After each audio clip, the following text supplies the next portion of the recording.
All right, everybody, welcome back to another presentation we are doing on grief and loss.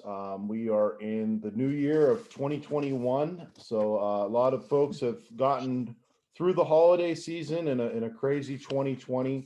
And we are going to focus today on some challenges of other losses, some of the things that folks go through in the grieving process, maybe later on in the loss period, in the grieving period. So it's not something that just happens in a couple of weeks. It's something that takes sometimes years. Sometimes you never fully get over some of the loss, and those are all normal parts of grieving. We have back with us our social worker and bereavement coordinator, Trish Campbell. Trish, welcome back. Thank you, Andrew. Appreciate being back.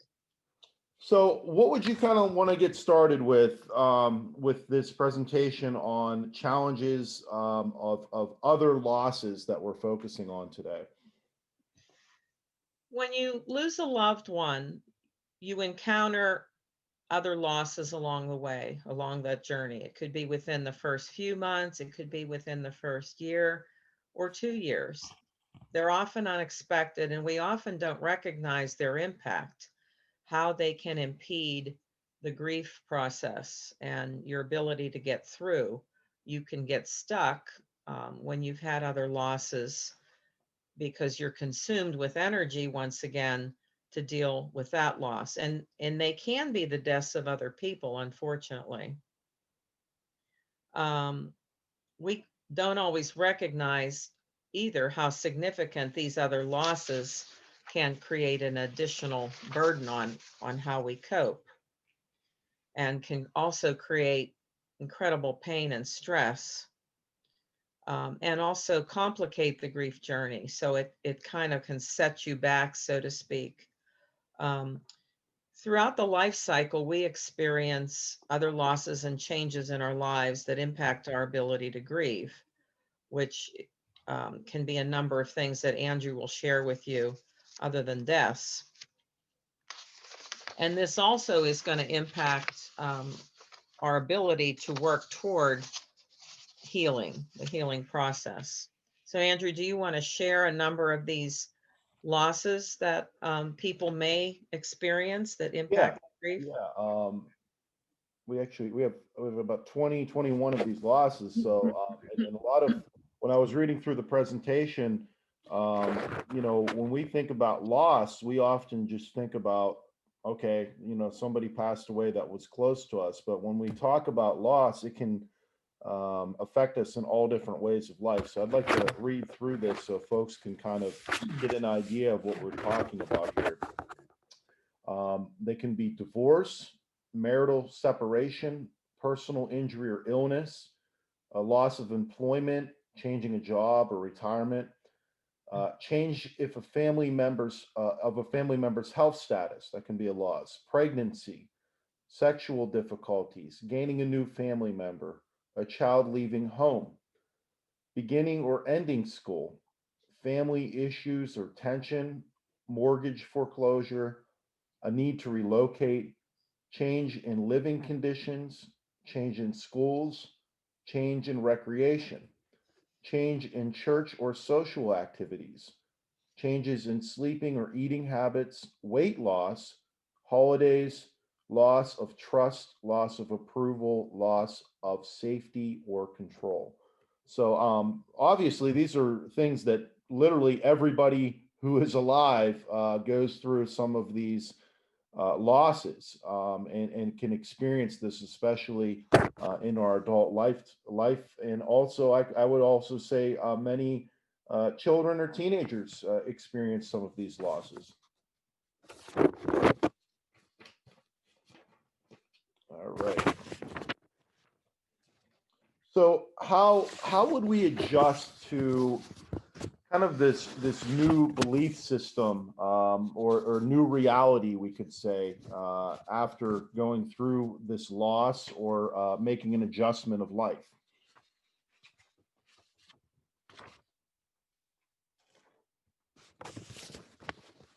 Trish, I have you. Let me just I don't know if I had you mute, or you're on mute right now. So can you unmute that?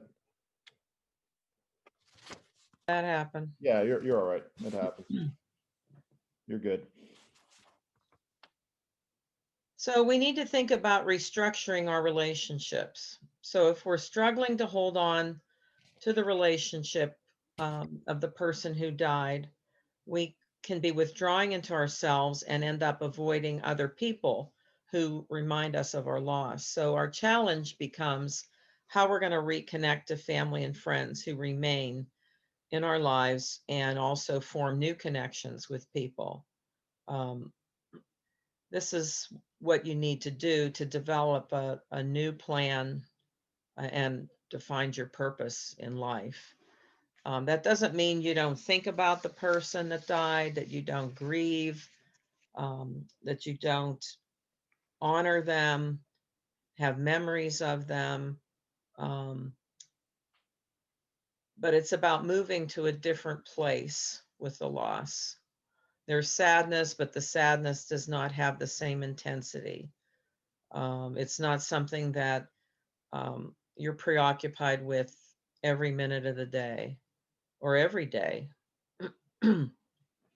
um, Grief and loss impacts how we define who we are. So the person we were has changed. So we have to redefine ourselves and who we are, how we view ourselves, and how we desire others to see us. So one of the challenges is to reach a place where we're at peace with ourselves and we're doing the best that we can to get through. And it's important to be mindful and be aware, as Andrew was saying, how all these other losses, if you're experiencing them, can really create difficulty and really impact what you're going through. And there may be times if you've had a definite setback and you feel like you're not coping as well, that you may want to seek out uh, some professional help, even if it's just a couple of sessions to get a handle on what's going on and maybe get some suggestions or tools that can help you to move forward. And one way of doing that can be to join a grief support group where you're connecting by Zoom because we can't do it in person. You're connecting to other people, with other people who know how you feel. And there can be a lot of power in those groups and so much help that can be generated. Because rarely when I talk to people through our bereavement program, do I find that someone hasn't had any other loss of significance in that first year. Somebody's always telling me, my aunt died, or my brother died, or my husband lost his job, or my son moved to Alaska. Now I won't get to see him every week, or my grandchildren because they've relocated. I was forced into retirement. Um, and another loss that really is impacting this issue as well is the COVID-19 problem. It's created incredible social isolation. So there are other losses that we're experiencing because you're not able to connect with the same activities, the same people, um, not only family but friends. You can't go to the ballet. You can't go see a play. The movie theaters aren't open. The restaurants are open to reduced capacity. So these are losses as well that everyone is experiencing in the world. However, when you're coping with grief and the death of someone, this just complicates that whole grief process and adds incredible stress to it because there's so much irritation, sadness, anger, frustration associated with social isolation. If any of you have ever been laid up with a broken leg, for example, you know the frustration that you felt not being able to get out of bed or get in your car or go anywhere. And that's what's happening to a lot of grieving people. They're stuck at home. So that's why connecting to family, friends, getting involved in some activities, creative kinds of things that give you joy, prayer, painting, reading, um, refurbishing something, painting a room, all these other things can really enable you to cope better with ongoing loss. I'm gonna restart on this one. Do you want to move on to adjusting to changes, or which one do you want to do next? Additional loss challenges. Okay. Okay, that's kind of the last one if you want to Yeah, share. that's what I just wanted to see where you're at here. Yeah. Was it okay so far? Yeah. I Okay. think it's pretty thorough. Let's start here. Okay. All right, Trish, can you talk to us a little bit about some of the additional loss challenges that people will see after a death, or after maybe some of the losses we discussed earlier in this presentation? There's no way to completely prepare for how you will cope. And that's part of the challenge as well. You know what you're feeling today, but you don't know what you'll encounter tomorrow, the next day, the next week, the next month. And anytime there's been another loss that comes about, it just shakes your whole foundation and puts you in the position of having to um, cope with what's going on, especially when these losses aren't anticipated. Now, when you have a child leaving for college, that's an anticipated loss, but it's still a loss of significance. But when you unexpectedly lose your job, that's almost like complicated grief because you didn't know anything about that loss. So it depends on which of these losses were expected and which were not expected. And it also depends too on were any of these losses tragic? Did anyone die suddenly? Um, could be family estrangement, something like that, a falling out in the family, and you don't hear from someone that you care about anymore. This often happens. We've seen this in families in hospice where people have issues over a person's estate, their possessions, and people stop talking to one another. And that creates incredible challenge and loss. So, throughout the life cycle, we're all going to experience other losses and changes that impact our ability to grieve. And the key is to um, develop a plan, whether that means talking to other family members or talking to a professional or just sitting down and writing some things down. What are my short-term goals? What do I want to do or try to do next month or the month after that? What is going to potentially enable me to work through this loss? What kinds of things will be helpful? And it might be doing something that you did in the past. Perhaps if you were taking care of a loved one who died, you had to put some activities on hold. So maybe you can go canoeing again or go hiking again, or go to the exercise class at the local gym. Um, so those are just some of the things to consider. Um, that plan is going to be unique for everybody. No one needs to have the same plan, nor should anyone have the same plan as to how they're going to get through the journey of grief. But you have to have a plan.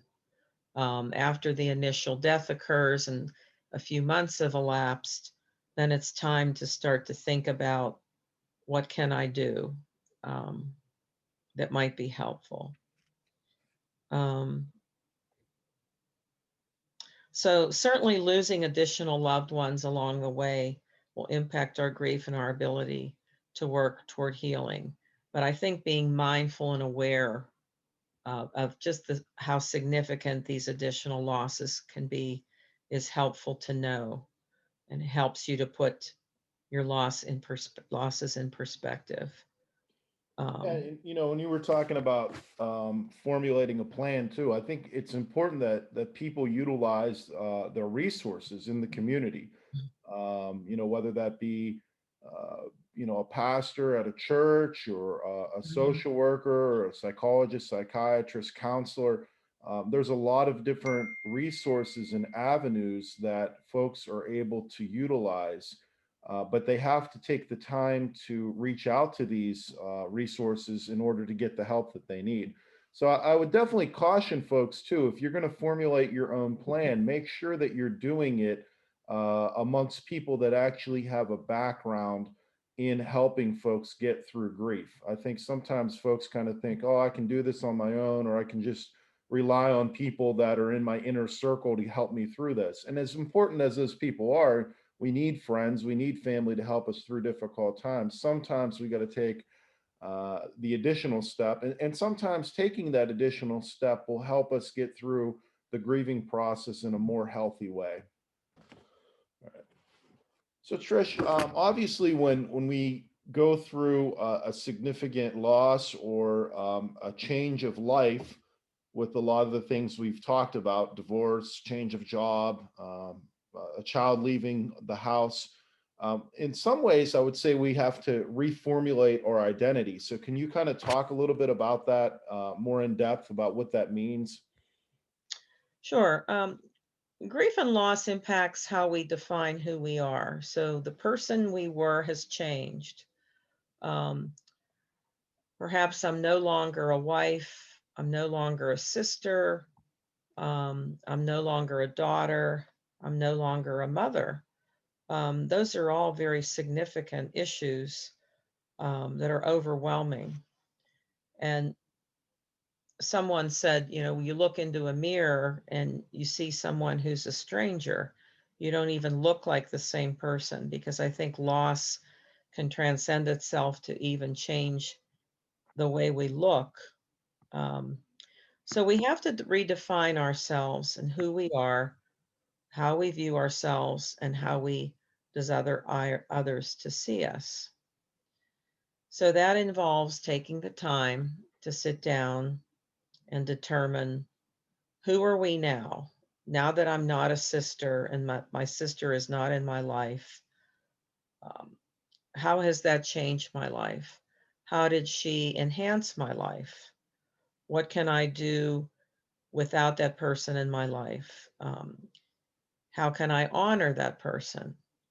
um, it could mean that you engage in an activity once a month or a couple times a year, um, with someone else, um, but do the same activity that you did with that sister, for example, and then honor her during the activity. Hmm. You can talk about with that person, or if it's just yourself, um, how you're finding meaning in this. You can even talk to the person who's died, or talk to God about the person who's died and how much you miss her. So the challenge is really to reach a place, and that's going to take some time, and we don't know how much time, where we're at peace with ourselves. We're not hard on ourselves, but we're at peace with ourselves, and that we're doing the best we can. If you're making some kind of effort um, during that journey, and that doesn't mean you have to do something every minute of the day or every day, but even if it's a few times a week that you have goals, um, this is what I'm going to do to reformulate my identity. I'm the same person in some ways, but in other ways, I'm not the same person. So, what can I do to enhance who I am, to improve who I am, to feel better about who I am, to reach out to other people? And that might mean joining some organizations that you used to belong to, that you stopped going to, or joining something new. But all of these things take discipline, they take effort, and they take commitment. But I think if you make the effort, um, you'll be in a better place as time goes on. And that's the goal. And your loved one who died would want you to find healing and peace. They would want you to get to a better place. It's not about forgetting the person. You can always remember the person with less pain over time, but it's about honoring that person and being good to yourself. Yeah, I like the word you used when you were talking about that journey, and we're all on our own unique journey in life, and many times we go through this journey and we're accompanied by people that are special to us and walk the journey with us.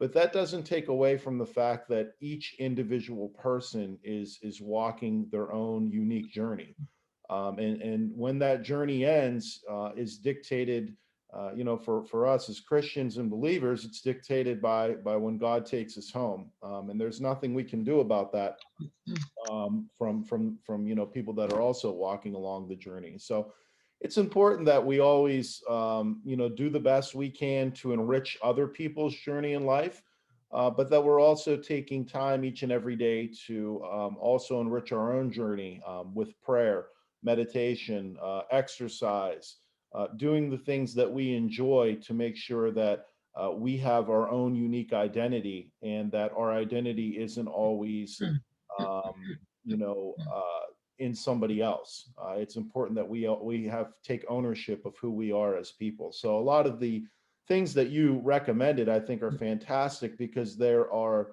life enriching activities that help us be better versions of ourself.